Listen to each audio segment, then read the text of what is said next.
오늘 우리의 미래에 대한 조금은 무겁지만 반드시 필요한 이야기를 시작하려 합니다.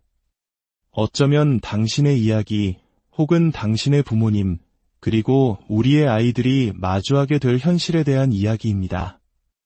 이 지혜로운 이야기가 더 많은 분들에게 닿아 모두가 더 나은 내일을 준비할 수 있도록 잠시 시간을 내어 구독과 좋아요를 눌러주시면 감사하겠습니다. 여러분의 작은 행동이 누군가의 미래를 바꾸는 소중한 나눔이 될 것입니다.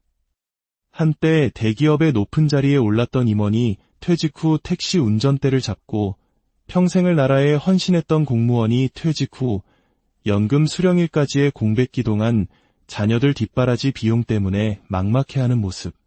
이것은 더 이상 남의 이야기가 아닙니다. 바로 오늘 대한민국을 살아가는 우리들의 현실입니다. 나이가 들어서 은퇴가 코앞에 닥쳐서 노후 준비를 시작하는 것은 이미 늦었다는 경고의 목소리가 사회 곳곳에서 울려 퍼지고 있습니다. 올해는 우리 민족이 가장 사랑하는 시인 윤동주가 세상을 떠난 지 80주년이 되는 해입니다. 1917년에 태어나 1945년 해방을 불과 몇 달 앞두고 27년이라는 짧은 생을 마감한 윤동주 시인. 그의 삶은 짧았지만 그의 시는 80년이 지난 오늘날까지도 우리에게 깊은 울림과 영향력을 주고 있습니다. 반면 우리 시대의 위대한 철학자 김영석 교수님은 100세가 넘는 나이에도 여전히 건강하게 우리 곁에서 깊은 지혜와 통찰을 나누어주고 계십니다. 27년의 짧고 굵은 삶을 살다간 윤동주 시인과 100년이 넘는 길고 지혜로운 삶을 살아가고 계신 김영석 교수님. 두 분의 삶은 우리에게 중요한 질문을 던집니다. 과거에는 짧고 굵게 사는 것이 미덕으로 여겨지던 시절도 있었습니다. 하지만 이제 우리는 100세 시대를 눈앞에 두고 있습니다. 이왕 길어진 인생, 그저 가늘고 길게 연명하는 것이 아니라 김영석 교수님처럼 마지막까지 의미 있고 풍요로운 삶을 살 수는 없을까요? 길지만 가늘지 않은 굵고 긴 인생을 살기 위한 지혜. 그 첫걸음은 바로 슬기로운 노후 독립에서 시작됩니다. 현재 대한민국의 노인 빈곤율은 OECD, 즉 선진국 클럽이라 불리는 국가들 중 압도적인 1위입니다. 다른 선진국들에 비해 최소 2배 이상 높은 수치입니다. 여기서 말하는 빈곤은 당장 새끼 밥을 굶는 절대적 빈곤만을 의미하지 않습니다. 나라는 전체적으로 부유해졌지만 정작 나이 든 세대가 느끼는 상대적 박탈감과 경제적 어려움은 상상을 초월하는 수준입니다. 이러한 현실은 비극적인 통계로 이어집니다.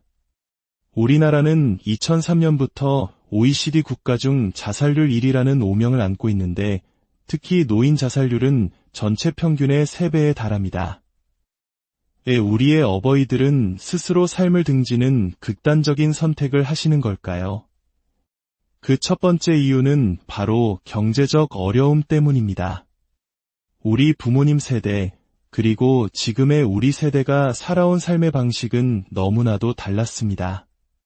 불과 60년 전인 1960년, 우리나라 여성 1명이 평생 낳는 아이의 수, 즉 합계 출산율은 평균 6명이었습니다. 우리 부모님 세대는 당신들의 모든 것을 바쳐 그 많은 자식들을 키워내셨습니다. 비록 노후 준비는 못하셨더라도 여러 명의 자식들이 십시일반 부모를 봉양하는 것이 당연한 사회였습니다. 우리의 가슴 속에 깊이 새겨져 있던 효라는 가치가 든든한 사회적 안전망 역할을 했던 것입니다. 3대가 한 지붕 아래 사는 모습도 흔했습니다. 그때는 노인 빈곤이라는 말 자체가 생소했습니다. 하지만 지금은 어떻습니까? 합계 출산율은 1명은커녕 0, 7명대로 추락했습니다. 이제 노인이 기댈 수 있는 자식의 수는 절대적으로 줄었습니다. 게다가 지금의 자식 세대 역시 자신의 가정을 꾸리고 아이들을 키우는 것만으로도 벅찬 현실을 살아가고 있습니다. 효라는 단어의 무게는 여전하지만 그것이 경제적 부양까지 책임져야 한다는 의미는 희미해졌습니다. 결국 홀로 사는 어르신들, 독거노인의 수는 폭발적으로 증가했습니다. 외로움과 경제적 어려움이라는 이중고가 우리 사회의 노년층을 덮친 것입니다. 정부의 역할은 어디에 있을까요? 물론 정부는 세금을 걷어 국방, 외교와 같은 국가의 기본 기능을 수행함과 동시에 어려운 국민을 돕는 복지 정책을 펼칩니다. 하지만 우리 사회의 고령화 속도는 정부의 예상이 미처 따라가지 못할 정도로 빠릅니다. 늘어나는 노인 인구를 감당하기에 정부의 복지 예산은 턱없이 부족합니다. 그렇다면 국민연금은 든든한 대안이 될 수 있을까요? 안타깝게도 국민연금 역시 기금 고갈의 우려에서 자유롭지 못합니다. 연금을 내는 사람보다 받아갈 사람이 훨씬 빠르게 늘어나고 있기 때문입니다. 개인의 입장에서 과거에는 자식보험이라는 가장 확실한 노후 대비책이 있었습니다. 하지만 이제 그 보험은 효력을 잃었습니다. 정부의 복지 정책에만 기대기도 자식에게 손을 벌리기도 어려운 세상이 된 것입니다. 결국 현재 대한민국에서 노후 대비는 온전히 개인의 몫으로 남게 되었습니다. 이것이 우리가 마주한 냉혹한 현실입니다. 상황을 더욱 어렵게 만드는 것은 노동시장의 구조적 변화입니다. 한강의 기적이라 불리던 고도성장기에는 매년 10%에 가까운 경제성장을 이루며 일자리가 넘쳐났습니다. 대학만 졸업하면 취업 걱정은 크게 하지 않아도 되던 시절이었습니다. 하지만 지금은 2% 성장도 버거운 저성장 시대입니다. 좋은 일자리는 갈수록 줄어들고 청년들의 취업 연령은 점점 늦어지고 있습니다. 그런데 퇴직 연령은 어떻습니까? 평균 수명이 50대 초반이었던 1960년대에도 정년은 55세였습니다. 이제 평균 수명이 84세를 넘어 90세를 바라보는 시대가 되었지만 우리의 법적 정년은 겨우 60세로 늘어났을 뿐입니다. 결국 우리는 늦게 사회생활을 시작해서 너무 일찍 직장을 떠나야 하는 구조 속에 살고 있습니다. 일할 수 있는 기간은 짧아졌는데 퇴직 후 살아가야 할 시간은 끝없이 늘어나고 있는 것입니다. 45세의 직장인을 예로 들어봅시다. 정년 60세까지 남은 시간은 15년입니다. 앞으로 15년 동안 번 돈으로 퇴직 후 90세까지 살아갈 30년, 어쩌면 그 이상의 시간을 버텨내야 합니다. 15년 벌어서 30년을 써야 하는 계산. 이것이 바로 우리 앞에 놓인 숙제입니다. 지금부터 노후를 준비하지 않으면 월급이 끊기는 환갑의 나이에 우리는 무엇으로 살아갈 수 있을까요? 퇴직 후의 삶은 녹록지 않습니다. 많은 분들이 재취업 시장에 뛰어들지만 현실의 벽은 높습니다. 고용주 입장에서는 풍부한 경험보다는 젊고 활력 있는 인재를 더 선호할 수 있습니다. 과거의 직이나 연봉을 고집한다면 재취업의 문은 더욱 좁아질 수밖에 없습니다. 그래서 많은 퇴직자들이 마지막 희망을 걸고 창업에 도전합니다. 퇴직금으로 섣불리 치킨집이나 커피숍을 열었다가 그나마 모아두었던 마지막 자산까지 모두 잃고 절망에 빠지는 경우를 우리는 주위에서 너무나 쉽게 찾아볼 수 있습니다. 물론 성공하는 분들도 계십니다. 하지만 철저한 준비 없이 뛰어드는 은퇴 후의 창업은 축복이 아닌 재앙으로 이어질 위험이 훨씬 큽니다. 모아놓은 돈의 보탬이 되기는커녕 남은 재산마저 까먹게 될 수 있다는 위험을 반드시 인지해야 합니다. 오늘 이 이야기를 듣고 계신 이 순간 당신의 정년이 5년이 남았든 10년 혹은 20년이 남았든 그것은 중요하지 않습니다. 가장 중요한 것은 나의 노후 준비는 내 스스로 할 수밖에 없다는 현실을 직시하고 바로 지금부터 준비를 시작하는 것입니다. 나이가 들어서 정년이 가까워져서 시작하는 노후 준비는 이미 늦습니다. 정부도 자식도 나의 노후를 온전히 책임져 줄 수 없습니다. 조금은 아프고 쓰게 들릴지 모르지만 이것이 제가 여러분께 꼭 드리고 싶은 쓴소리입니다. 스스로의 노후를 책임지기 위한 현명한 준비. 그것만이 길어진 우리의 삶을 재앙이 아닌 축복으로 만들 수 있는 유일한 길입니다. 오늘의 이야기가 여러분의 내일을 준비하는 지혜로운 첫걸음이 되기를 진심으로 오늘 우리의 미래에 대한 조금은 무겁지만 반드시 필요한 이야기를 시작하려 합니다. 어쩌면 당신의 이야기 혹은 당신의 부모님 그리고 우리의 아이들이 마주하게 될 현실에 대한 이야기입니다. 이 지혜로운 이야기가 더 많은 분들에게 모두가 더 나은 내일을 준비할 수 있도록 잠시 시간을 내어 구독과 좋아요를 눌러주시면 감사하겠습니다. 여러분의 작은 행동이 누군가의 미래를 바꾸는 소중한 나눔이 될 것입니다.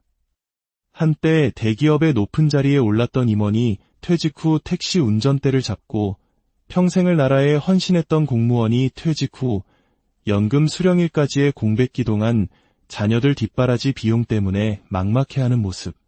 이것은 더 이상 남의 이야기가 아닙니다. 바로 오늘 대한민국을 살아가는 우리들의 현실입니다.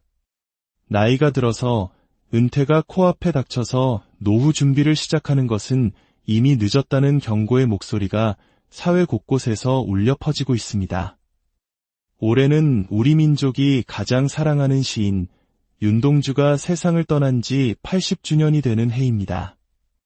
1917년에 태어나 1945년 해방을 불과 몇 달 앞두고 27년이라는 짧은 생을 마감한 윤동주 시인. 그의 삶은 짧았지만 그의 시는 80년이 지난 오늘날까지도 우리에게 깊은 울림과 영향력을 주고 있습니다. 반면 우리 시대의 위대한 철학자 김영석 교수님은 100세가 넘는 나이에도 여전히 건강하게 우리 곁에서 깊은 지혜와 통찰을 나누어주고 계십니다. 27년의 짧고 굵은 삶을 살다 간 윤동주 시인과 100년이 넘는 길고 지혜로운 삶을 살아가고 계신 김영석 교수님. 두 분의 삶은 우리에게 중요한 질문을 던집니다. 과거에는 짧고 굵게 사는 것이 미덕으로 여겨지던 시절도 있었습니다. 하지만 이제 우리는 100세 시대를 눈앞에 두고 있습니다. 이왕 길어진 인생, 그저 가늘고 길게 연명하는 것이 아니라 김영석 교수님처럼 마지막까지 의미 있고 풍요로운 삶을 살 수는 없을까요? 길지만 가늘지 않은 굵고 긴 인생을 살기 위한 지혜. 그 첫걸음은 바로 슬기로운 노후 독립에서 시작됩니다. 현재 대한민국의 노인 빈곤율은 OECD, 즉 선진국 클럽이라 불리는 국가들 중 압도적인 1위입니다. 다른 선진국들에 비해 최소 2배 이상 높은 수치입니다. 여기서 말하는 빈곤은 당장 새끼 밥을 굶는 절대적 빈곤만을 의미하지 않습니다. 나라는 전체적으로 부유해졌지만 정작 나이든 세대가 느끼는 상대적 박탈감과 경제적 어려움은 상상을 초월하는 수준입니다. 이러한 현실은 비극적인 통계로 이어집니다. 우리나라는 2003년부터 OECD 국가 중 자살률 1위라는 오명을 안고 있는데 특히 노인 자살률은 전체 평균의 3배에 달합니다. 우리의 어버이들은 스스로 삶을 등지는 극단적인 선택을 하시는 걸까요? 그 첫 번째 이유는 바로 경제적 어려움 때문입니다. 우리 부모님 세대, 그리고 지금의 우리 세대가 살아온 삶의 방식은 너무나도 달랐습니다. 불과 60년 전인 1960년, 우리나라 여성 1명이 평생 낳는 아이의 수, 즉 합계 출산율은 평균 6명이었습니다. 우리 부모님 세대는 당신들의 모든 것을 바쳐 그 많은 자식들을 키워내셨습니다. 비록 노후 준비는 못하셨더라도 여러 명의 자식들이 십시일반 부모를 봉양하는 것이 당연한 사회였습니다. 우리의 가슴 속에 깊이 새겨져 있던 효라는 가치가 든든한 사회적 안전망 역할을 했던 것입니다.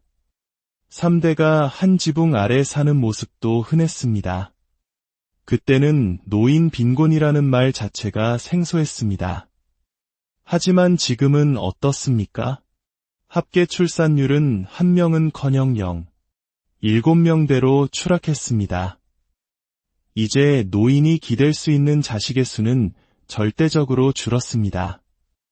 게다가 지금의 자식 세대 역시 자신의 가정을 꾸리고 아이들을 키우는 것만으로도 벅찬 현실을 살아가고 있습니다. 효라는 단어의 무게는 여전하지만 그것이 경제적 부양까지 책임져야 한다는 의미는 희미해졌습니다. 결국 홀로 사는 어르신들, 독거노인의 수는 폭발적으로 증가했습니다. 외로움과 경제적 어려움이라는 이중고가 우리 사회의 노년층을 덮친 것입니다. 정부의 역할은 어디에 있을까요? 물론 정부는 세금을 걷어 국방, 외교와 같은 국가의 기본 기능을 수행함과 동시에 어려운 국민을 돕는 복지 정책을 펼칩니다. 하지만 우리 사회의 고령화 속도는 정부의 예상이 미처 따라가지 못할 정도로 빠릅니다. 늘어나는 노인 인구를 감당하기에 정부의 복지 예산은 턱없이 부족합니다. 그렇다면 국민연금은 든든한 대안이 될 수 있을까요? 안타깝게도 국민연금 역시 기금 고갈의 우려에서 자유롭지 못합니다. 연금을 내는 사람보다 받아갈 사람이 훨씬 빠르게 늘어나고 있기 때문입니다. 개인의 입장에서 과거에는 자식보험이라는 가장 확실한 노후 대비책이 있었습니다. 하지만 이제 그 보험은 효력을 잃었습니다. 정부의 복지 정책에만 기대기도 자식에게 손을 벌리기도 어려운 세상이 된 것입니다. 결국 현재 대한민국에서 노후 대비는 온전히 개인의 몫으로 남게 되었습니다. 이것이 우리가 마주한 냉혹한 현실입니다. 상황을 더욱 어렵게 만드는 것은 노동시장의 구조적 변화입니다. 한강의 기적이라 불리던 고도성장기에는 매년 10%에 가까운 경제성장을 이루며 일자리가 넘쳐났습니다. 대학만 졸업하면 취업 걱정은 크게 하지 않아도 되던 시절이었습니다. 하지만 지금은 2% 성장도 버거운 저성장 시대입니다. 좋은 일자리는 갈수록 줄어들고 청년들의 취업 연령은 점점 늦어지고 있습니다. 그런데 퇴직 연령은 어떻습니까?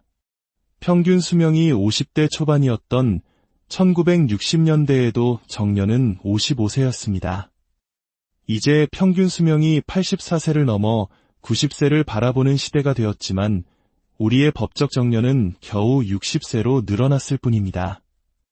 결국 우리는 늦게 사회생활을 시작해서 너무 일찍 직장을 떠나야 하는 구조 속에 살고 있습니다.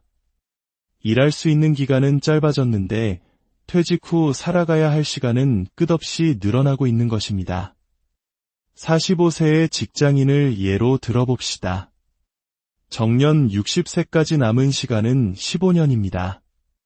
앞으로 15년 동안 번 돈으로 퇴직 후 90세까지 살아갈 30년, 어쩌면 그 이상의 시간을 버텨내야 합니다. 15년 벌어서 30년을 써야 하는 계산. 이것이 바로 우리 앞에 놓인 숙제입니다. 지금부터 노후를 준비하지 않으면 월급이 끊기는 환갑의 나이에 우리는 무엇으로 살아갈 수 있을까요? 퇴직 후의 삶은 녹록지 않습니다. 많은 분들이 재취업 시장에 뛰어들지만 현실의 벽은 높습니다. 고용주 입장에서는 풍부한 경험보다는 젊고 활력 있는 인재를 더 선호할 수 있습니다. 과거의 직이나 연봉을 고집한다면 재취업의 문은 더욱 좁아질 수밖에 없습니다. 그래서 많은 퇴직자들이 마지막 희망을 걸고 창업에 도전합니다. 퇴직금으로 섣불리 치킨집이나 커피숍을 열었다가 그나마 모아두었던 마지막 자산까지 모두 잃고 절망에 빠지는 경우를 우리는 주위에서 너무나 쉽게 찾아볼 수 있습니다. 물론 성공하는 분들도 계십니다. 하지만 철저한 준비 없이 뛰어드는 은퇴 후의 창업은 축복이 아닌 재앙으로 이어질 위험이 훨씬 큽니다. 모아놓은 돈의 보탬이 되기는커녕 남은 재산마저 까먹게 될 수 있다는 위험을 반드시 인지해야 합니다. 오늘 이 이야기를 듣고 계신 이 순간 당신의 정년이 5년이 남았든 10년 혹은 20년이 남았든 그것은 중요하지 않습니다.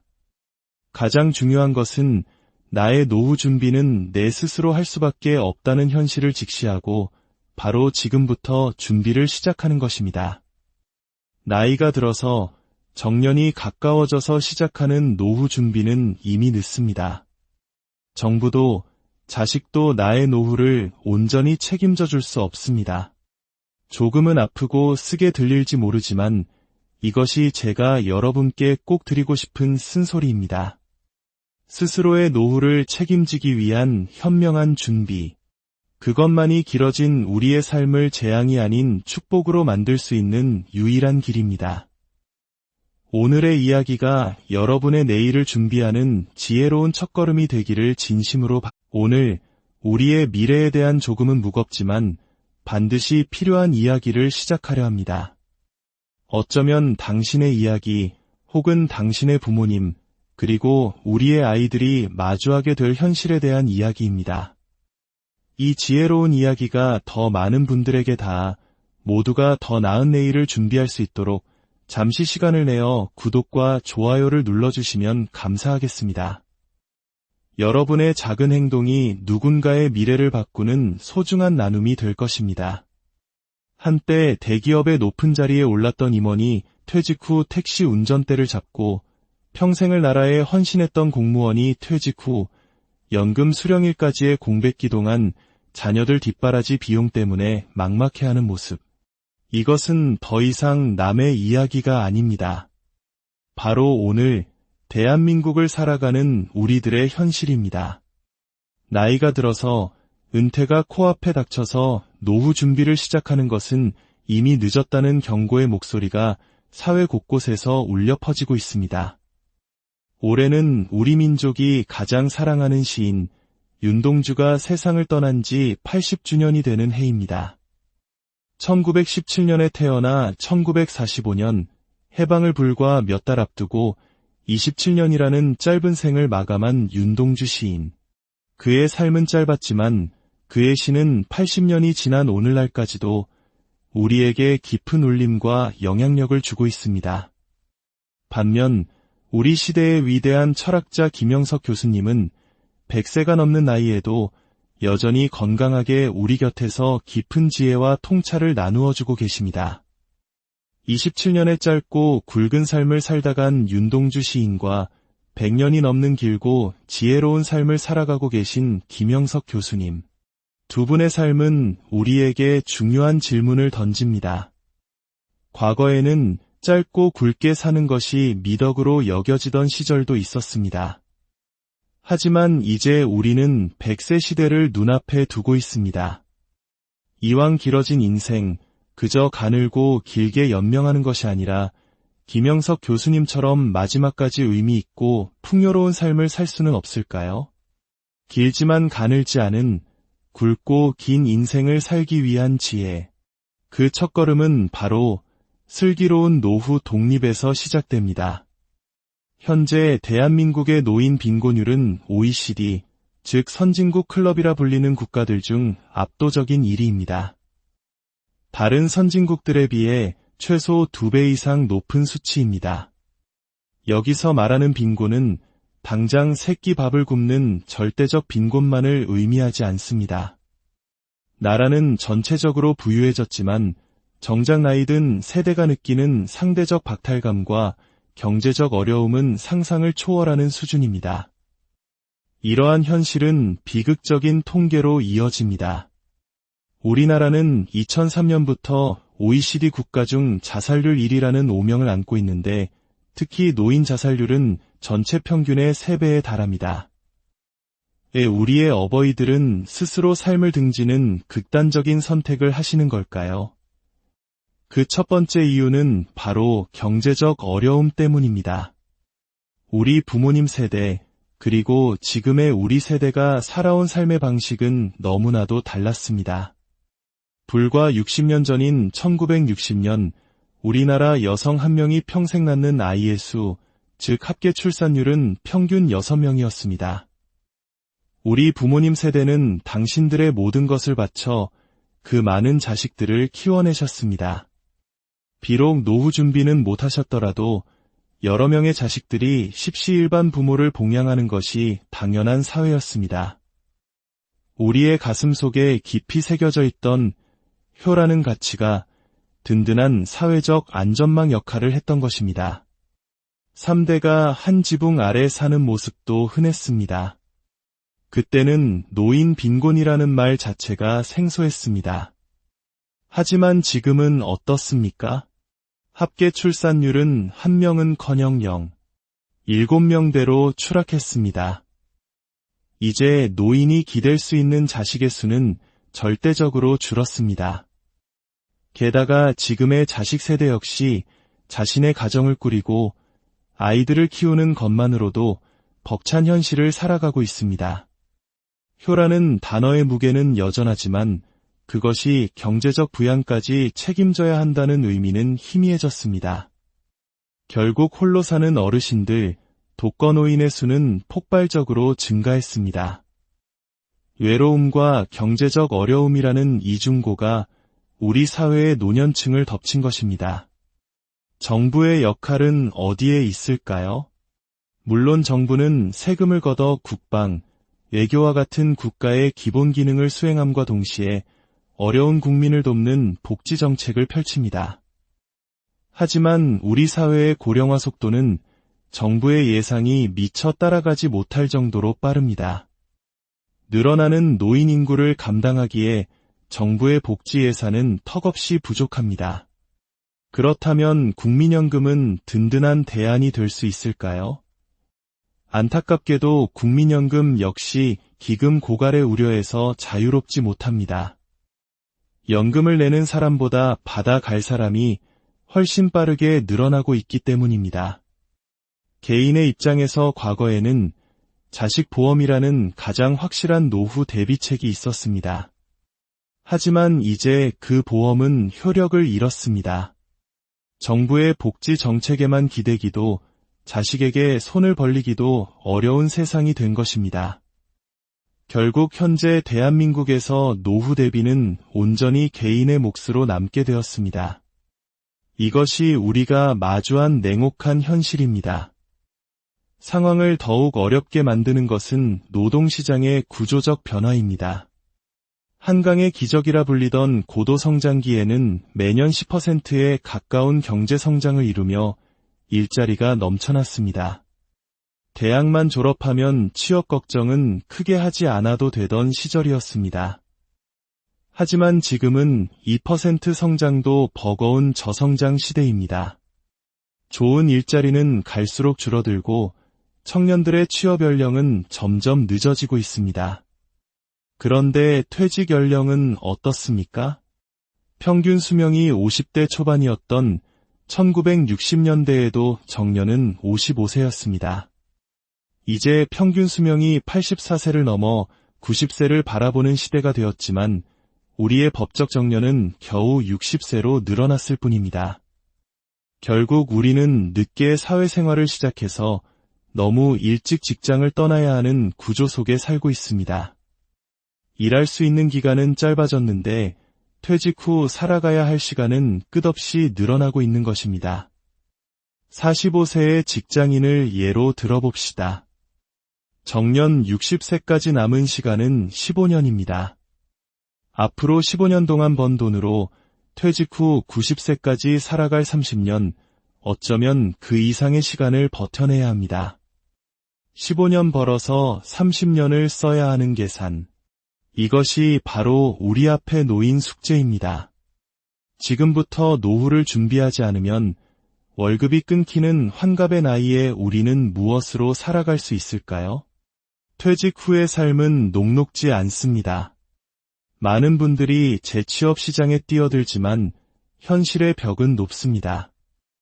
고용주 입장에서는 풍부한 경험보다는 젊고 활력 있는 인재를 더 선호할 수 있습니다. 과거의 직이나 연봉을 고집한다면 재취업의 문은 더욱 좁아질 수밖에 없습니다. 그래서 많은 퇴직자들이 마지막 희망을 걸고 창업에 도전합니다. 퇴직금으로 섣불리 치킨집이나 커피숍을 열었다가 그나마 모아두었던 마지막 자산까지 모두 잃고 절망에 빠지는 경우를 우리는 주위에서 너무나 쉽게 찾아볼 수 있습니다. 물론 성공하는 분들도 계십니다. 하지만 철저한 준비 없이 뛰어드는 은퇴 후의 창업은 축복이 아닌 재앙으로 이어질 위험이 훨씬 큽니다. 모아놓은 돈의 보탬이 되기는커녕 남은 재산마저 까먹게 될 수 있다는 위험을 반드시 인지해야 합니다. 오늘 이 이야기를 듣고 계신 이 순간 당신의 정년이 5년이 남았든 10년 혹은 20년이 남았든 그것은 중요하지 않습니다. 가장 중요한 것은 나의 노후 준비는 내 스스로 할 수밖에 없다는 현실을 직시하고 바로 지금부터 준비를 시작하는 것입니다. 나이가 들어서 정년이 가까워져서 시작하는 노후 준비는 이미 늦습니다. 정부도 자식도 나의 노후를 온전히 책임져 줄 수 없습니다. 조금은 아프고 쓰게 들릴지 모르지만 이것이 제가 여러분께 꼭 드리고 싶은 쓴소리입니다. 스스로의 노후를 책임지기 위한 현명한 준비. 그것만이 길어진 우리의 삶을 재앙이 아닌 축복으로 만들 수 있는 유일한 길입니다. 오늘의 이야기가 여러분의 내일을 준비하는 지혜로운 첫걸음이 되기를 진심으로 오늘 우리의 미래에 대한 조금은 무겁지만 반드시 필요한 이야기를 시작하려 합니다. 어쩌면 당신의 이야기 혹은 당신의 부모님 그리고 우리의 아이들이 마주하게 될 현실에 대한 이야기입니다. 이 지혜로운 이야기가 더 많은 분들에게 닿아 모두가 더 나은 내일을 준비할 수 있도록 잠시 시간을 내어 구독과 좋아요를 눌러주시면 감사하겠습니다. 여러분의 작은 행동이 누군가의 미래를 바꾸는 소중한 나눔이 될 것입니다.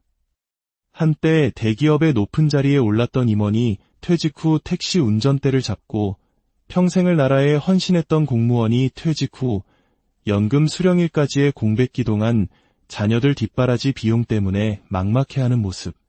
이것은 더 이상 남의 이야기가 아닙니다.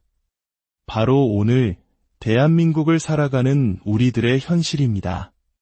나이가 들어서 은퇴가 코앞에 닥쳐서 노후 준비를 시작하는 것은 이미 늦었다는 경고의 목소리가 사회 곳곳에서 울려 퍼지고 있습니다. 올해는 우리 민족이 가장 사랑하는 시인 윤동주가 세상을 떠난 지 80주년이 되는 해입니다. 1917년에 태어나 1945년 해방을 불과 몇 달 앞두고 27년이라는 짧은 생을 마감한 윤동주 시인. 그의 삶은 짧았지만 그의 시는 80년이 지난 오늘날까지도 우리에게 깊은 울림과 영향력을 주고 있습니다. 반면 우리 시대의 위대한 철학자 김영석 교수님은 100세가 넘는 나이에도 여전히 건강하게 우리 곁에서 깊은 지혜와 통찰을 나누어주고 계십니다. 27년의 짧고 굵은 삶을 살다 간 윤동주 시인과 100년이 넘는 길고 지혜로운 삶을 살아가고 계신 김영석 교수님.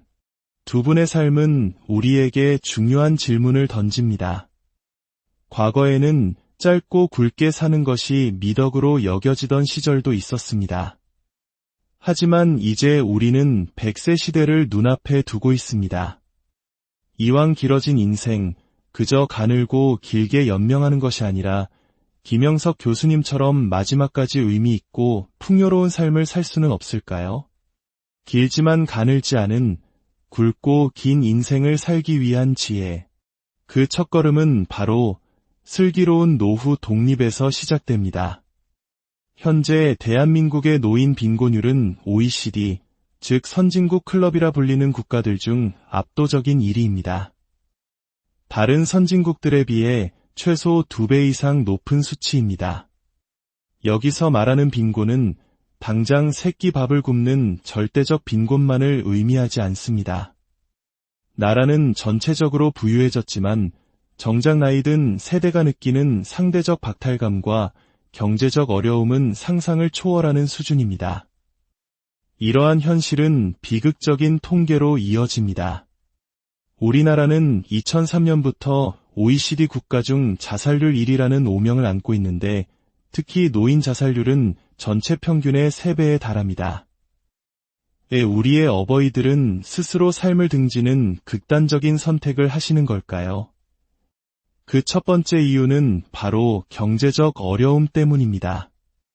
우리 부모님 세대, 그리고 지금의 우리 세대가 살아온 삶의 방식은 너무나도 달랐습니다. 불과 60년 전인 1960년, 우리나라 여성 1명이 평생 낳는 아이의 수, 즉 합계 출산율은 평균 6명이었습니다. 우리 부모님 세대는 당신들의 모든 것을 바쳐 그 많은 자식들을 키워내셨습니다. 비록 노후 준비는 못하셨더라도 여러 명의 자식들이 십시일반 부모를 봉양하는 것이 당연한 사회였습니다. 우리의 가슴 속에 깊이 새겨져 있던 효라는 가치가 든든한 사회적 안전망 역할을 했던 것입니다. 3대가 한 지붕 아래 사는 모습도 흔했습니다. 그때는 노인 빈곤이라는 말 자체가 생소했습니다. 하지만 지금은 어떻습니까? 합계 출산율은 1명은커녕 0, 7명대로 추락했습니다.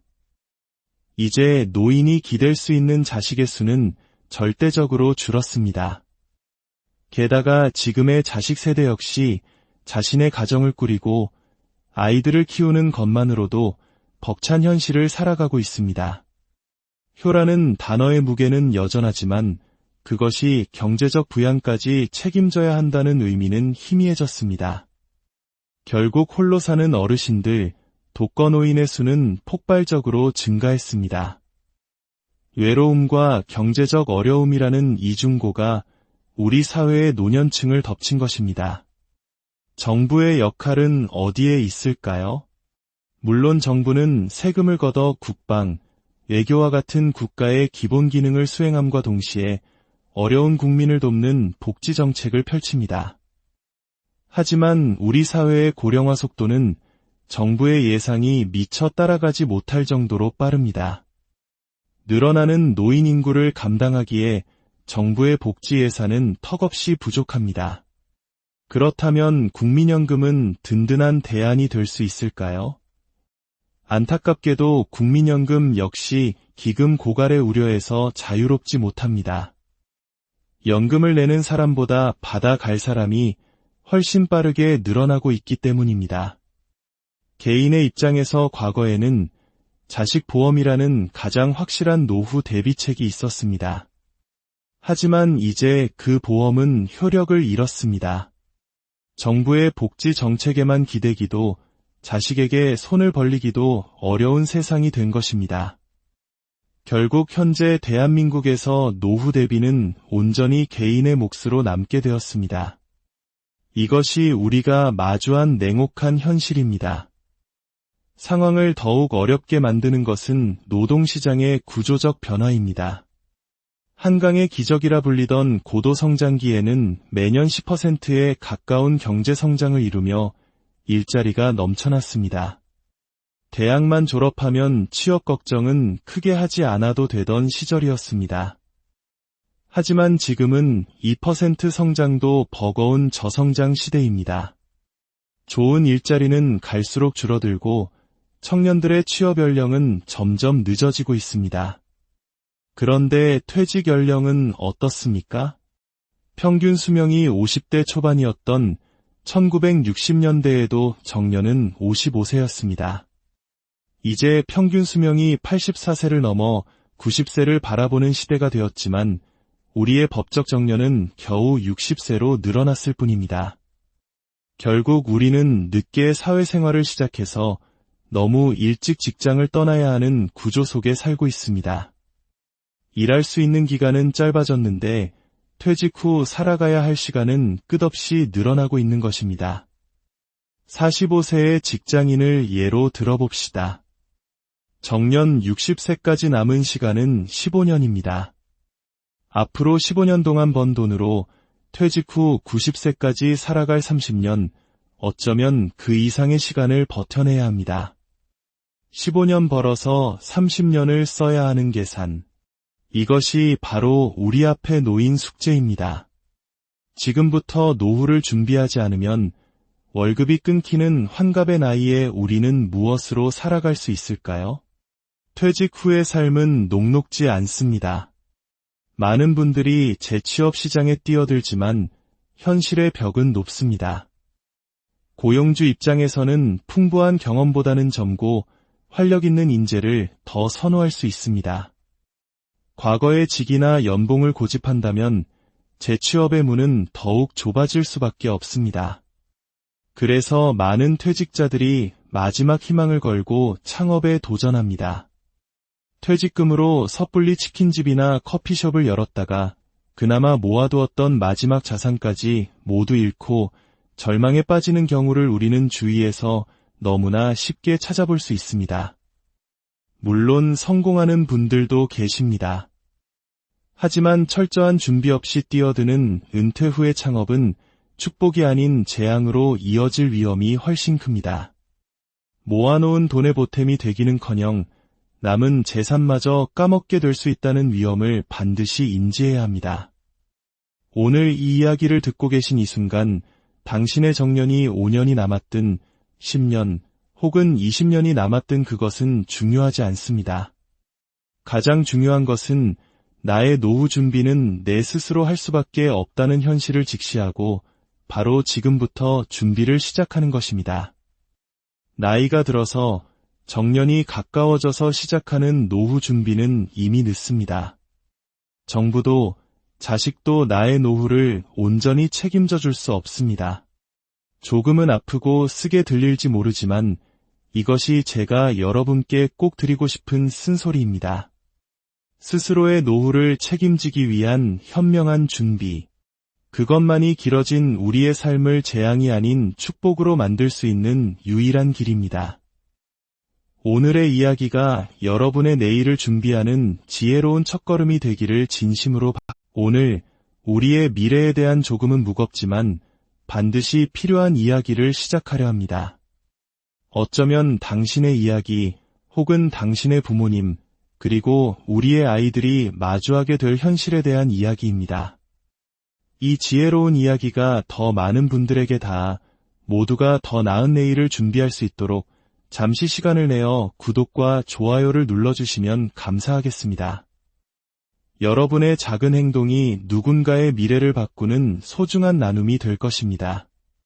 한때 대기업의 높은 자리에 올랐던 임원이 퇴직 후 택시 운전대를 잡고 평생을 나라에 헌신했던 공무원이 퇴직 후 연금 수령일까지의 공백기 동안 자녀들 뒷바라지 비용 때문에 막막해하는 모습.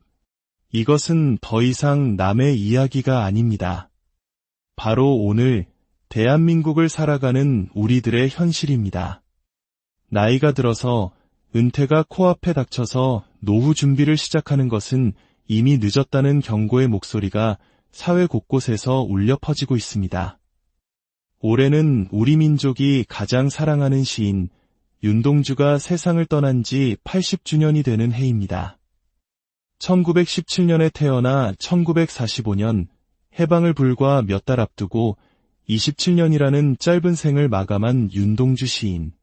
그의 삶은 짧았지만 그의 시는 80년이 지난 오늘날까지도 우리에게 깊은 울림과 영향력을 주고 있습니다. 반면 우리 시대의 위대한 철학자 김영석 교수님은 100세가 넘는 나이에도 여전히 건강하게 우리 곁에서 깊은 지혜와 통찰을 나누어주고 계십니다. 27년의 짧고 굵은 삶을 살다간 윤동주 시인과 100년이 넘는 길고 지혜로운 삶을 살아가고 계신 김영석 교수님. 두 분의 삶은 우리에게 중요한 질문을 던집니다. 과거에는 짧고 굵게 사는 것이 미덕으로 여겨지던 시절도 있었습니다. 하지만 이제 우리는 100세 시대를 눈앞에 두고 있습니다. 이왕 길어진 인생, 그저 가늘고 길게 연명하는 것이 아니라 김영석 교수님처럼 마지막까지 의미 있고 풍요로운 삶을 살 수는 없을까요? 길지만 가늘지 않은 굵고 긴 인생을 살기 위한 지혜. 그 첫걸음은 바로 슬기로운 노후 독립에서 시작됩니다. 현재 대한민국의 노인 빈곤율은 OECD, 즉 선진국 클럽이라 불리는 국가들 중 압도적인 1위입니다. 다른 선진국들에 비해 최소 2배 이상 높은 수치입니다. 여기서 말하는 빈곤은 당장 새끼 밥을 굶는 절대적 빈곤만을 의미하지 않습니다. 나라는 전체적으로 부유해졌지만 정작 나이 든 세대가 느끼는 상대적 박탈감과 경제적 어려움은 상상을 초월하는 수준입니다. 이러한 현실은 비극적인 통계로 이어집니다. 우리나라는 2003년부터 OECD 국가 중 자살률 1위라는 오명을 안고 있는데 특히 노인 자살률은 전체 평균의 3배에 달합니다. 왜 우리의 어버이들은 스스로 삶을 등지는 극단적인 선택을 하시는 걸까요? 그 첫 번째 이유는 바로 경제적 어려움 때문입니다. 우리 부모님 세대, 그리고 지금의 우리 세대가 살아온 삶의 방식은 너무나도 달랐습니다. 불과 60년 전인 1960년, 우리나라 여성 1명이 평생 낳는 아이의 수, 즉 합계 출산율은 평균 6명이었습니다. 우리 부모님 세대는 당신들의 모든 것을 바쳐 그 많은 자식들을 키워내셨습니다. 비록 노후 준비는 못하셨더라도 여러 명의 자식들이 십시일반 부모를 봉양하는 것이 당연한 사회였습니다. 우리의 가슴 속에 깊이 새겨져 있던 효라는 가치가 든든한 사회적 안전망 역할을 했던 것입니다. 3대가 한 지붕 아래 사는 모습도 흔했습니다. 그때는 노인 빈곤이라는 말 자체가 생소했습니다. 하지만 지금은 어떻습니까? 합계 출산율은 1명은커녕 0, 7명대로 추락했습니다. 이제 노인이 기댈 수 있는 자식의 수는 절대적으로 줄었습니다. 게다가 지금의 자식 세대 역시 자신의 가정을 꾸리고 아이들을 키우는 것만으로도 벅찬 현실을 살아가고 있습니다. 효라는 단어의 무게는 여전하지만 그것이 경제적 부양까지 책임져야 한다는 의미는 희미해졌습니다. 결국 홀로 사는 어르신들, 독거노인의 수는 폭발적으로 증가했습니다. 외로움과 경제적 어려움이라는 이중고가 우리 사회의 노년층을 덮친 것입니다. 정부의 역할은 어디에 있을까요?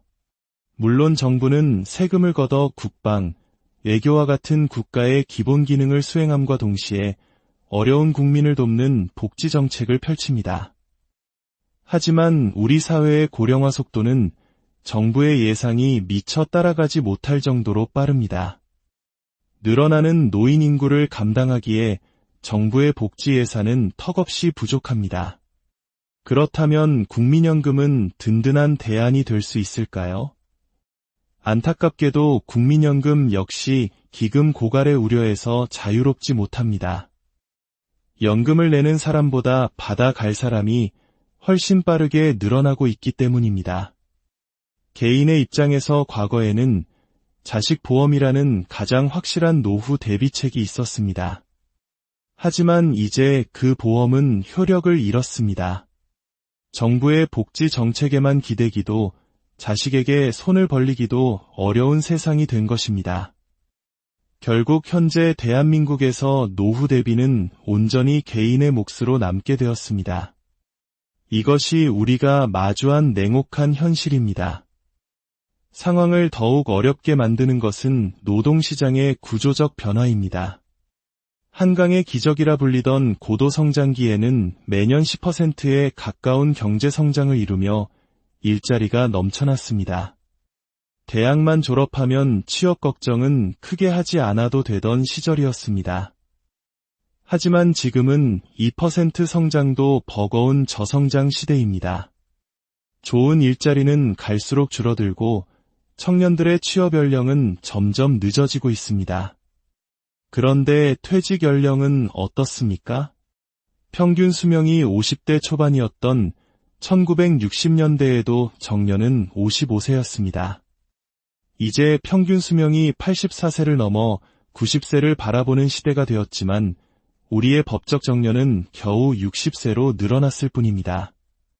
결국 우리는 늦게 사회생활을 시작해서 너무 일찍 직장을 떠나야 하는 구조 속에 살고 있습니다.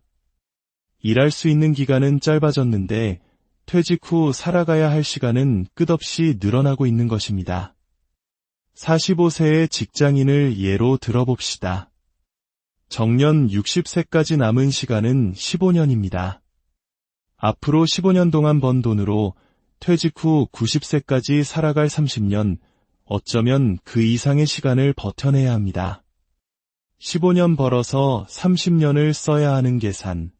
이것이 바로 우리 앞에 놓인 숙제입니다. 지금부터 노후를 준비하지 않으면 월급이 끊기는 환갑의 나이에 우리는 무엇으로 살아갈 수 있을까요? 퇴직 후의 삶은 녹록지 않습니다. 많은 분들이 재취업 시장에 뛰어들지만 현실의 벽은 높습니다. 고용주 입장에서는 풍부한 경험보다는 젊고 활력 있는 인재를 더 선호할 수 있습니다. 과거의 직이나 연봉을 고집한다면 재취업의 문은 더욱 좁아질 수밖에 없습니다. 그래서 많은 퇴직자들이 마지막 희망을 걸고 창업에 도전합니다. 퇴직금으로 섣불리 치킨집이나 커피숍을 열었다가 그나마 모아두었던 마지막 자산까지 모두 잃고 절망에 빠지는 경우를 우리는 주위에서 너무나 쉽게 찾아볼 수 있습니다. 물론 성공하는 분들도 계십니다. 하지만 철저한 준비 없이 뛰어드는 은퇴 후의 창업은 축복이 아닌 재앙으로 이어질 위험이 훨씬 큽니다. 모아놓은 돈의 보탬이 되기는커녕 남은 재산마저 까먹게 될 수 있다는 위험을 반드시 인지해야 합니다. 오늘 이 이야기를 듣고 계신 이 순간 당신의 정년이 5년이 남았든 10년 혹은 20년이 남았든 그것은 중요하지 않습니다. 가장 중요한 것은 나의 노후 준비는 내 스스로 할 수밖에 없다는 현실을 직시하고 바로 지금부터 준비를 시작하는 것입니다. 나이가 들어서 정년이 가까워져서 시작하는 노후 준비는 이미 늦습니다. 정부도 자식도 나의 노후를 온전히 책임져 줄 수 없습니다. 조금은 아프고 쓰게 들릴지 모르지만 이것이 제가 여러분께 꼭 드리고 싶은 쓴소리입니다. 스스로의 노후를 책임지기 위한 현명한 준비. 그것만이 길어진 우리의 삶을 재앙이 아닌 축복으로 만들 수 있는 유일한 길입니다. 오늘의 이야기가 여러분의 내일을 준비하는 지혜로운 첫걸음이 되기를 진심으로 오늘 우리의 미래에 대한 조금은 무겁지만 반드시 필요한 이야기를 시작하려 합니다. 어쩌면 당신의 이야기 혹은 당신의 부모님 그리고 우리의 아이들이 마주하게 될 현실에 대한 이야기입니다. 이 지혜로운 이야기가 더 많은 분들에게 닿아 모두가 더 나은 내일을 준비할 수 있도록 잠시 시간을 내어 구독과 좋아요를 눌러주시면 감사하겠습니다. 여러분의 작은 행동이 누군가의 미래를 바꾸는 소중한 나눔이 될 것입니다. 한때 대기업의 높은 자리에 올랐던 임원이 퇴직 후 택시 운전대를 잡고 평생을 나라에 헌신했던 공무원이 퇴직 후 연금 수령일까지의 공백기 동안 자녀들 뒷바라지 비용 때문에 막막해하는 모습. 이것은 더 이상 남의 이야기가 아닙니다. 바로 오늘 대한민국을 살아가는 우리들의 현실입니다. 나이가 들어서 은퇴가 코앞에 닥쳐서 노후 준비를 시작하는 것은 이미 늦었다는 경고의 목소리가 사회 곳곳에서 울려 퍼지고 있습니다. 올해는 우리 민족이 가장 사랑하는 시인 윤동주가 세상을 떠난 지 80주년이 되는 해입니다. 1917년에 태어나 1945년 해방을 불과 몇 달 앞두고 27년이라는 짧은 생을 마감한 윤동주 시인. 그의 삶은 짧았지만 그의 시는 80년이 지난 오늘날까지도 우리에게 깊은 울림과 영향력을 주고 있습니다. 반면 우리 시대의 위대한 철학자 김영석 교수님은 100세가 넘는 나이에도 여전히 건강하게 우리 곁에서 깊은 지혜와 통찰을 나누어주고 계십니다. 27년의 짧고 굵은 삶을 살다 간 윤동주 시인과 100년이 넘는 길고 지혜로운 삶을 살아가고 계신 김영석 교수님. 두 분의 삶은 우리에게 중요한 질문을 던집니다. 과거에는 짧고 굵게 사는 것이 미덕으로 여겨지던 시절도 있었습니다. 하지만 이제 우리는 100세 시대를 눈앞에 두고 있습니다. 이왕 길어진 인생, 그저 가늘고 길게 연명하는 것이 아니라 김영석 교수님처럼 마지막까지 의미 있고 풍요로운 삶을 살 수는 없을까요? 길지만 가늘지 않은 굵고 긴 인생을 살기 위한 지혜. 그 첫걸음은 바로 슬기로운 노후 독립에서 시작됩니다. 현재 대한민국의 노인 빈곤율은 OECD, 즉 선진국 클럽이라 불리는 국가들 중 압도적인 1위입니다. 다른 선진국들에 비해 최소 2배 이상 높은 수치입니다. 여기서 말하는 빈곤은 당장 새끼 밥을 굶는 절대적 빈곤만을 의미하지 않습니다. 나라는 전체적으로 부유해졌지만 정작 나이 든 세대가 느끼는 상대적 박탈감과 경제적 어려움은 상상을 초월하는 수준입니다. 이러한 현실은 비극적인 통계로 이어집니다. 우리나라는 2003년부터 OECD 국가 중 자살률 1위라는 오명을 안고 있는데 특히 노인 자살률은 전체 평균의 3배에 달합니다. 우리의 어버이들은 스스로 삶을 등지는 극단적인 선택을 하시는 걸까요? 그 첫 번째 이유는 바로 경제적 어려움 때문입니다. 우리 부모님 세대, 그리고 지금의 우리 세대가 살아온 삶의 방식은 너무나도 달랐습니다. 불과 60년 전인 1960년, 우리나라 여성 1명이 평생 낳는 아이의 수, 즉 합계 출산율은 평균 6명이었습니다. 우리 부모님 세대는 당신들의 모든 것을 바쳐 그 많은 자식들을 키워내셨습니다. 비록 노후 준비는 못하셨더라도 여러 명의 자식들이 십시일반 부모를 봉양하는 것이 당연한 사회였습니다. 우리의 가슴 속에 깊이 새겨져 있던 효라는 가치가 든든한 사회적 안전망 역할을 했던 것입니다. 3대가 한 지붕 아래 사는 모습도 흔했습니다. 그때는 노인 빈곤이라는 말 자체가 생소했습니다. 하지만 지금은 어떻습니까? 합계 출산율은 1명은커녕 0, 7명대로 추락했습니다.